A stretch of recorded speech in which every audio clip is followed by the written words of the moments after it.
We just got the news from the Hollywood Reporter that Sebastian Stan will be in The Batman Part 2, and apparently he will be playing Harvey Dent. I want to talk about it. Also, my cat Mortimer is not on my lap. He's protesting because Catwoman is not in this movie, and he's upset about that. I do still have the Batarang that I got from Party City. Honestly, I'm surprised this is the first time this happened. I recorded an entire video yesterday that was, ooh, Sebastian Stan might be in The Batman Part 2. Who could he be playing? What characters would make sense for him? I had a couple. One of them was Harvey Dent, but since it takes a day to actually produce these videos, right as I was about to release the video, I was uploading it to Nebula. It was like 50% uploaded. I opened up Twitter and I see the Hollywood Reporter is saying that Sebastian Stan is going to be playing Harvey Dent in The Batman Part 2. So kind of scrapped that video, but it gave me time to do a little bit more research, learn a little bit more about Harvey Dent and versions of Harvey Dent that have existed in the comics, and I want to talk about why I think this casting with Sebastian Stan is really interesting. Now, we'll say, first of all, Sebastian Stan is a very unusual kind of Hollywood superstar, right? Like, on one hand, he is a cool, sexy, handsome guy. Even if you hadn't seen all the Marvel movies, and if you somehow missed 2006's The Covenant, you look at this guy and you can tell he's a Hollywood star. And yes, he's been doing these Marvel movies since 2011 with Captain America: The First Avenger. In fact, if you look at who's still in the MCU right now, playing the original character, he is probably one of the longest running actors in the MCU, alongside, I guess, War Machine, Happy Hogan, Pepper Potts, Thor, Loki, Sif, Nick Fury, and the leader, apparently. But out of everybody that was introduced in Captain America: The First Avenger, I think Sebastian Stan is the last man standing. He's the only actor who is in these movies playing his original role. Now, Steve, we will find out in Doomsday, is obviously kind of alive or whatever, but like as of now in the world of the MCU, nobody knows that. Anyway, the only reason I'm bringing this up, Sebastian Stan fits in with those guys like Chris Hemsworth, Chris Evans, Chris Pratt, the leading man Chris's. However, unlike the leading man Chris's, who have tried to do this, Sebastian Stan seems to have successfully pivoted from superhero action man to an actor who is in more prestigious roles and is able to get nominations for awards and be taken seriously. Not to say Chris Evans and Chris Hemsworth haven't done that. Chris Hemsworth had that Drive movie, and like Chris Evans was in Knives Out, but Sebastian Stan, for whatever reason, is able to live in both worlds. He can be in the superhero action movie and the prestige Oscar drama. And like, he's very talented, especially recently. He's been doing a lot of interesting things. He played Donald Trump in that movie, The Apprentice. He was in A Different Man that got him a lot of awards love. He played Tommy Lee in the Pam and Tommy Show. And he played like a serial killer in that movie Fresh, which is totally different from everything else I've said. Basically, Sebastian Stan is the rare Hollywood actor who can do a little bit of everything. But, and this is really what I love about him, he doesn't act like he's above these Marvel movies, like he's better than them. He seems to enjoy making them. He comes in, does a little cameo, or comes in, he joins on the Thunderbolts, has a good time, then he goes and does a big serious movie. But like, it doesn't feel like he's doing this only for the paycheck. It feels like he likes making different kinds of movies, and these are fun for him too. I'm sure the paycheck doesn't hurt. But anyway, we now know that Sebastian Stan will be playing Harvey Dent in Matt Reeves' The Batman Part 2. We don't know a lot of actors that are confirmed for this movie. Robert Pattinson is confirmed. Jeffrey Wright, I believe, is returning as Commissioner Gordon. I've seen some of the trades reporting that Colin Farrell is returning as the Penguin, although I'm not sure about that one. We did learn recently that Barry Keoghan is going to return as his version of the Joker. And like I said in the video, Catwoman is not coming back. We don't know about Riddler, and a lot of the other characters from that movie are dead. But now we're starting to fill out the rest of that cast, and we really don't know like what this movie is. Matt Reeves has said very little. The only thing we know, well, okay, two things we know. One, Matt Reeves tends to favor the grounded Batman villains as opposed to like the sci-fi characters like Mr. Freeze and Poison Ivy. Not to say that he would never make a Mr. Freeze or Poison Ivy as a villain, but I think if he did, he would probably adapt them down and make them more realistic. And like, I think Batman can be everything. He can be big sci-fi stuff. He can be really intimate crime dramas. Matt Reeves chose to go with the crime drama side of Batman, which means we cut out a lot of villains and a lot of storylines that we're probably not going to see in this movie. The second thing we heard, Matt Reeves said that the villain in The Batman Part 2 has not been done in movies this way before. That is all we know. But that doesn't mean that this character has not been in the movies before. Harvey Dent is traditionally Two-Face. He's been in several movies. In fact, besides Joker and maybe Catwoman, but she's like practically a good guy half the time, I'm pretty sure Two-Face has had the most live-action adaptations of any Batman villain. You get Billy D. Williams in those first Batman movies playing more of a politician version of Harvey Dent. Then Tommy Lee Jones takes over in Batman Forever and plays straight-up supervillain Two-Face. You get Aaron Eckhart in The Dark Knight. He plays the politician, the lawyer, and the supervillain. And then, and everybody knows this, so I barely even need to say it, but in case you've forgotten, in Joker Folly 2, the district attorney prosecuting Arthur Fleck is Harvey Dent. He's played there by Harry Lottie. So there have been 4 Harveys Dent. Now we're about to get a 5th, played by Sebastian Stan. Now, we don't know very much about him in this movie, but I do want to ask a couple questions, because I have some questions that led to other questions, and I think they inform what this movie can be. The first question, I think the most important question here, and this isn't a question, by the way, I want Matt Reeves to answer right now, this would be boring, but more of a thought that comes into my head when I hear that Sebastian Stan is playing Harvey Dent is will he even be Two-Face? While sure, Harvey Dent is most known for being Two-Face, it's not the only thing he does. Like I said, he's the district attorney. He is sometimes a politician. He is a crusader with Batman against crime in Gotham. That Harvey Dent Gordon Batman triangle from The Dark Knight that also shows up in The Long Halloween, that is a lane that Sebastian Stan can be in this movie, and his Harvey Dent never needs to do Two-Face stuff, or at least he doesn't need to do it immediately. Having a character like Harvey Dent in this movie, someone to help Batman, doing it a different way, playing within the boundaries of the legal system, that's interesting. That's an interesting foil for Batman at this point in his career, and it's interesting to see Bruce Wayne try to interact with this character. And again, everything I'm saying because it's what they did in The Dark Knight. But I can see a world where, Matt Reeves wants to do something new, and he's let's just do Harvey Dent as the district attorney who does all the stuff he does before Two-Face, but we don't have to turn him into Two-Face, at least maybe not in this movie. Maybe that's something we save for the future. So that's a question, and I saw Sebastian Stan's, I think, hairdresser, who is posting pictures of Sebastian Stan as Two-Face. I don't think these were real, these were just little mock-ups or AI or something, but maybe they had a conversation about what he will look like when he gets Two-Faced. I don't know, but without knowing that, just thinking about it, he doesn't have to be Two-Face. The second question that comes up in my mind when I hear about this Harvey Dent casting is, okay, well, what does this mean for ScarJo? Because Scarlett Johansson apparently is also in this movie. I don't know if she has been officially added to the cast or what, but she's very heavily rumored. There is at least some lead who apparently was originally going to be Emma Stone, and the offer is in Scarlett Johansson's court, but who is that character? We have some options. A lot of people said she might be Gilda Dent, Harvey's wife. That makes enough sense to me, especially since The Batman Part 1 adapts a lot of Batman material. Batman Ego, Batman Year Zero, Batman Year 1, Batman Earth 1, Hush, Dark Victory, and of course, The Long Halloween. I think the main idea that the Batman borrows from The Long Halloween is the transition of Gotham from a city run by organized crime like mafia gangster types to a city run by super criminals, right? Because in the beginning of the movie, you have Falcone, you have all the corrupt DA and everybody. They're all dead at the end of the movie. It's Riddler, it's Joker, it's Catwoman, it's Penguin. So while the Batman did a little bit of Long Halloween stuff, and also I guess it took place on Halloween, so that's important, it didn't do everything. And one very important element of The Long Halloween is there's a killer out to get a bunch of mobsters, and these are kind of a lot of the mobsters that have already been killed either in the Batman or in the Penguin show. But someone is out there killing a bunch of mobsters. It seems like it might be Harvey Dent because this case, this crusade against crime in Gotham is maybe taking a toll on him. It might be, and I'm not going to spoil it, you can read the book, it's a good book.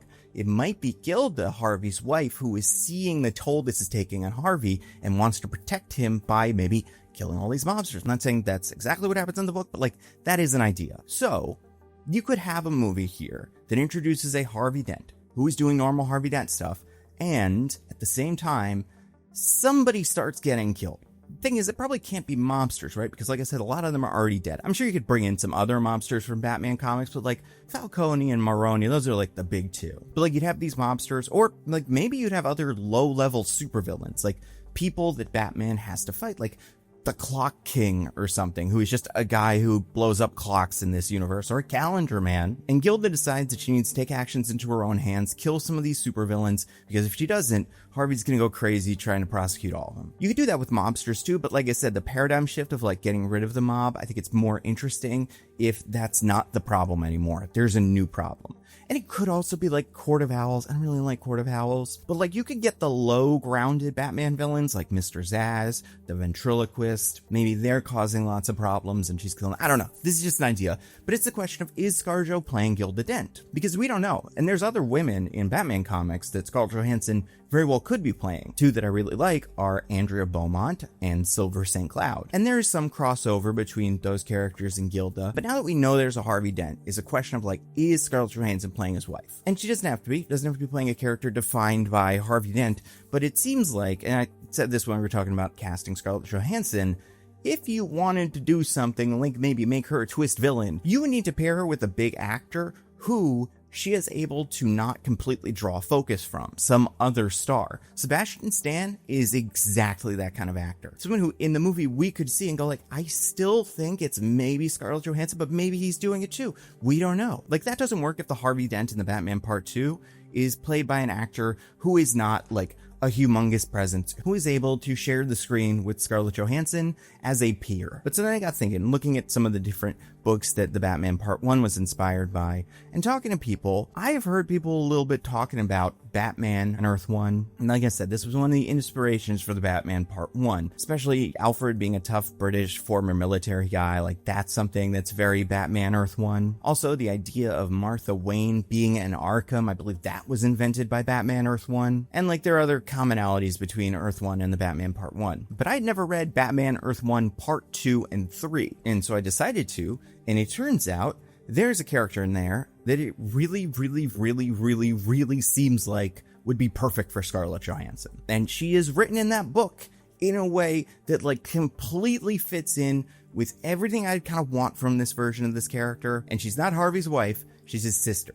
This is Jessica Dent. Now, I believe this character only exists in this continuity, the Earth 1 continuity. I'm going to tell you a little bit about her. I'm not going to fully spoil her journey in the books. I think those books are good. There's certain things people don't love as much as other things. But, like, I can totally see this being how the Batman Part 2 introduces Harvey Dent, introduces a woman who is also part of the story, and does something we've never seen with Harvey Dent before, which is in the Batman Earth 1. And this story is by Jeff Johns, with art by Gary Frank, John Sybil, Brad Anderson, and Rob Lee. So after Mayor Oswald Cobblepot is killed, that's a whole thing in the first book. That doesn't make a huge difference now.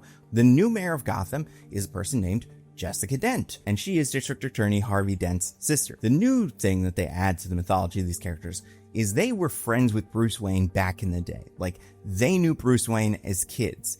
And Bruce and Jessica had a thing for each other, and Bruce and Harvey did not get along. It really boils down to two things. One, Harvey's just one of those brothers who doesn't want his sister kissing anybody. But two, more importantly, Harvey Dent has decided, because Martha Wayne was an Arkham, that like, she's crazy, and that means Bruce is crazy, and he doesn't want Jessica dealing with any of those Arkhams. Because there's like a lot of mythology, and we get a little bit of this in the Batman Part 1, where it's like the Arkham family, and the Arkham madness, and curse, and the asylum, all of that is tied up with Martha Wayne. So Bruce sort of goes his own way, and Jessica and Harvey do their thing. Like I said, she becomes the mayor, he becomes the district attorney, and at a certain point, Harvey and Jessica determine that there's a criminal conspiracy inside of Gotham. They can't trust anybody, so they go like, we know this Bruce Wayne guy is not part of it because of the research we're doing, and we know him, like, we know he's a good guy, and like, maybe you think he's a little crazy, yeah, he's a little weird, you know, he's kind of a recluse over there in the manor, he doesn't really do too much, but he's someone who I think we can trust. So they bring him into this circle, and this doesn't go well for the reasons that I explained. Harvey really doesn't like Bruce, but also Bruce is doing stuff as Batman, so kind of helping this team out. Harvey is suspicious of Batman. Jessica also doesn't like Batman, and she figures out, and this was something that I said we should definitely do in the Scarlett Johansson casting video, that Bruce Wayne is Batman. She deduces his identity from basically and I like her explanation. She's like, yeah, when you said Batman's a really cool guy that we should trust and like a symbol of hope, I was like, oh, that he must be Batman, because yeah, she's 100% right. But she's cool with it. She's like, Bruce, you're a good guy. You're helping us out, whatever. All right. So I am going to spoil how Earth 1 book 2 ends. So this is not how book 3 ends. There's a whole nother book after this, but this is how I think Matt Reeves could get away with doing the Harvey Dent story here, but presenting this character in a way that hasn't been done before. So eventually the Riddler is the bad guy in this book, which is fine. You could change to the Joker, because now we know the Joker's going to be in this. The Joker is trying to kill specific people. He does this with hacking and riddles, and we end up with Alfred arrested and all the main characters in the prison. Riddler releases all the prisoners, and they start a riot that everybody has to protect themselves from. So Bruce goes Batman and tries to fight the Riddler. Well, at the same time, Jessica, Alfred, Gordon, and Harvey are all just trying to not get killed, and Harvey ends up dying. He gets hit in the face with a Molotov cocktail, only half of the face, gets burnt, and then he dies in Jessica's arms. She hugs him and gets some of the scarring kind of on her face, which she covers up later with a little mask. But that's the story of Harvey Dent in Batman Earth 1 Book 2. It gets expanded upon in Book 3. Jessica has a big role to play. I could really see this being what this movie is, with the death of Harvey Dent being the midpoint of the story. I think that would shock audiences, and I think that'd be really interesting. You also get in this movie a love affair between Bruce and Jessica, which, hey, Catwoman's not in this movie. That's super convenient. Now, Bruce is very single. Scarlett Johansson shows up. They have a lot of chemistry. Now, you know what this is starting to sound like? It's Mask of the Phantasm. We're doing kind of the Mask of the Phantasm thing, which I love. And then after Harvey Dent dies, the story continues. I'm not going to spoil it. Go read it. It's Batman Earth 1 Book 3. But, I think this is the way to do Harvey Dent in the Batman in a way that is fresh, in a way that surprises audiences, and in a way that gives Scarlett Johansson a lot to do. She is not only the new mayor, which she doesn't need to be the mayor. We have Bella Real, and I believe she was still the mayor in The Penguin. It did seem like maybe the Penguin wanted to be the mayor, which is what happens in Batman Earth 1 Book 1. But let's say Bella Real is out now. Jessica Dent is the mayor. She's also a childhood friend of Bruce's. She is also Harvey's sister, and she's also Bruce's love interest.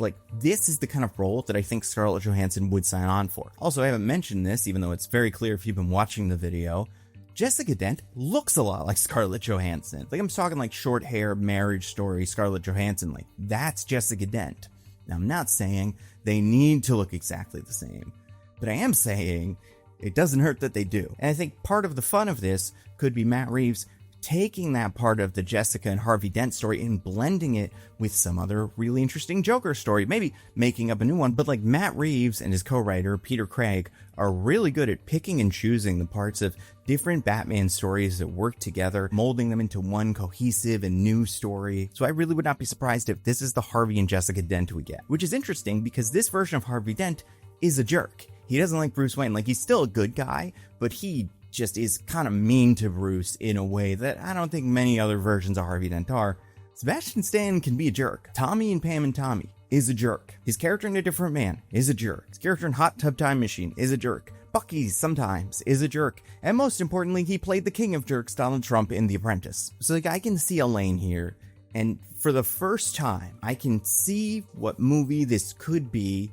I can see something that is different from everything we've gotten so far from Matt Reeves and from other Batman directors. And I can see something that can kind of feel like the logical next step after the Batman Part 1. So I'm very excited for this movie. I think here's how we'll know. This is 100% how we'll know. If they cast Abraham Arkham, who is Batman's grandfather, he's another big player in Batman Earth 1 Book 3. They cast that, now it would be an older man who would be good for that? You want someone honestly this is perfect for Jonathan Glover, who has played so many different DC characters that honestly at this point I'm you should probably figure out a way to get him into this movie. Besides, obviously everybody saw it, a wonderful starring role in last year's The Home. He's probably mostly known for playing Smallville's Lionel Luthor, or doing a voice of the Batman animated series Riddler, or Batman and Robin's Jason Woodrue, the human alter ego of the Floronic Man, or in Shazam, he plays Savannah's dad. Here he would be Bruce Wayne's thought to be dead grandfather. Comes back in the picture, is kind of out of it, there's a little bit of mystery attached to him. Not convinced that's what they would do, especially because there's one thing about that character that would not work with what they're doing, but that's one way you would know, is if they cast an old man. And speaking of old men, we got two of them, and honestly, Ian McKellen wouldn't be the worst one, but we got two of them in Avengers Doomsday, Patrick Stewart and Ian McKellen. We just saw them in the third teaser trailer. And if you, like me, watched all the X-Men movies when they came out, but sometimes need a refresher on the bizarre continuity in the Fox X-Men universe, I would recommend a video by Lindsay Ellis. It's called Trying to Make Sense of the X-Men Cinematic Universe Timeline. In it, Lindsay and Angelina partially just sort of reminisce about the wonderful Fox X-Men movies and what they meant to superhero cinema at the time, and also try to connect them all to each other in what is, a fool's errand, and always has been for X-Men fans, but I think is a fun exercise and is a fun way to just remember what we loved about these movies, kind of why they're fun and quirky. And that video is an hour and a half long. I don't know if technically it is longer than any X-Men movie to date. I would have to assume if it is, it's probably either X-Men Origins Wolverine or New Mutants or Dark Phoenix. Maybe those to me feel like they would be the shortest ones just because they're not that great. But you can watch Lindsay's video right now exclusively on this video sponsor, Nebula. You guys have heard me talk about Nebula before. It is a subscription streaming service that I helped to create. A bunch of us video essayists, and I don't like call myself a content creator, but like content creators got together and we were like, hey, these platforms we have to work with, they're great, but they have some problems. And the big one is we wanted to just make great videos, give them to you guys. We wanted to make a nice, clean, well-organized place where you can go to watch all of our videos. They all go up early, so every Nando V Movies video and Nando Cut video go up early. They're all ad-free. You can download them to your phone, which is a feature I don't hear nearly enough people talking about, but it is incredibly useful. Like if you don't want to have to eat up all your data or deal with the Wi-Fi at the gym or something, download some videos, you'll have them with you. Also, this is a thing that wasn't a concern when we started Nebula, but has become a concern when talking about the other platforms is, I don't know about you, but when I jump onto other platforms, I am flooded with AI. We were talking about it just now in regards to the Thor trailer. Like, it is everywhere, and it makes finding information, especially useful information, really, really difficult because you don't know if it is being made by a person, and if it's not being made by a person, A, you don't want to support it because AI is bad, but B, like if you're trying to learn something or get some information, AI just makes stuff up. So like I have gone to so many videos trying to learn things about comic book characters that I kind of know some stuff about, but don't know everything about. Like, oh, I want to get brought up to speed on like the full story of Cable or something like that. And just immediately you hear something and like, that's not true. Oh, this is AI. Okay. Yeah. Ignore that. The videos on Nebula are all made by real people. And that didn't used to have to be a selling point, but now I think it might be the best selling point. There's also all kinds of cool videos you can only find on Nebula. Like Lindsay makes videos almost exclusively for Nebula. One of her most recent videos was about Bluey adults, and the one after that was about dash cam footage, so it really covers a pretty wide spectrum of things. Then you've got short films like Patrick Williams' Dinner Plan, or series like Maggie Mae Fish's Amy's Dead End Dream House. And you have what we haven't like fully announced, but will be coming out sometime next year, our show Subliminal. It's our first like dramatic series. I wrote an episode. I think it's pretty good. I've seen parts of it now because it's like coming together and been edited and all that, and like it looks great. I can't wait for you guys to see it.